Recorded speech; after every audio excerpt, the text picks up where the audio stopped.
आणि हीच धोक्याची घंटा वंचित बहुजन आघाडीने ओळखली होती. म्हणून भारताच्या इतिहासामध्ये आरएसएसच्या कार्यालयावरती पहिला मोर्चा जर कोणी काढला असेल तर तो फक्त आणि फक्त वंचित बहुजन आघाडीने काढला होता. आणि हा मोर्चा काढताना आम्ही आरएसएसला 3 गिफ्ट देणार होतो. पहिलं गिफ्ट होतं ध्वज, आपला तिरंगा. आणि आमचं हे म्हणणं होतं तुम्ही तिरंगा मानत नाही, आम्ही तुम्हाला तिरंगा गिफ्ट करतो आणि तुम्ही तुमच्या कार्यालयावरती तिरंगा लावणं सुरू करा. दुसरं आमचं गिफ्ट होतं भारताचं संविधान. आणि आमचं हे म्हणणं होतं की तुम्ही भारताचं संविधान म्हणत नाही, आम्ही आमच्या वतीने तुम्हाला एक संविधानाची प्रत देतो. तुम्ही ते संविधान वाचा, समजा आणि संविधानाच्या हिशोबाने चालत राहा.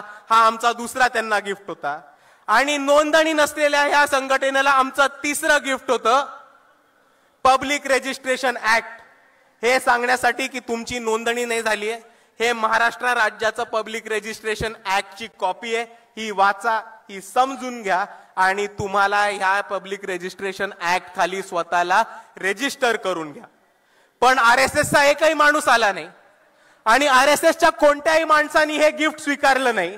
आणि त्याच्यावरनं आम्हाला हे साफ झालं की आरएसएस नोंदणी करायला नकार देते, आरएसएस तिरंगा लावायला नाही देते आणि आरएसएस संविधान वाचायला आणि संविधान मानायला नकार देते. आणि जे संघटना या देशामध्ये संविधान मानत नाहीत, स्वतःला रजिस्ट्रेशन करत नाहीत आणि स्वतःला तिरंगा फडकवण्याची हिंमत करत नाहीत, त्याला आम्ही दहशतवादी आणि टेररिस्ट ऑर्गनायझेशनच म्हणणार. आणि आपला जो मोर्चा झाला होता, आपल्या मोर्चा धास्ती आरएसएसनी घेतलीये.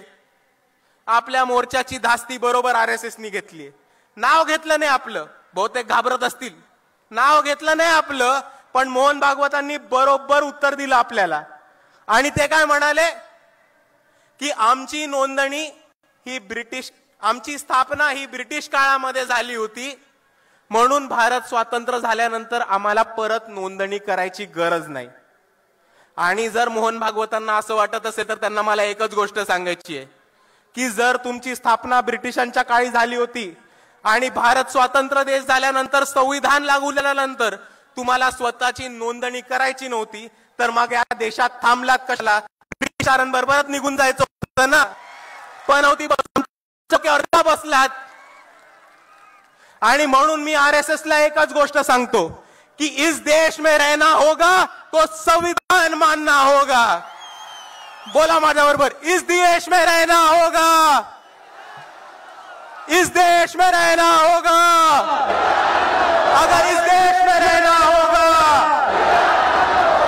आणि दुसऱ्या बाजूला मोहन भागवत म्हणतात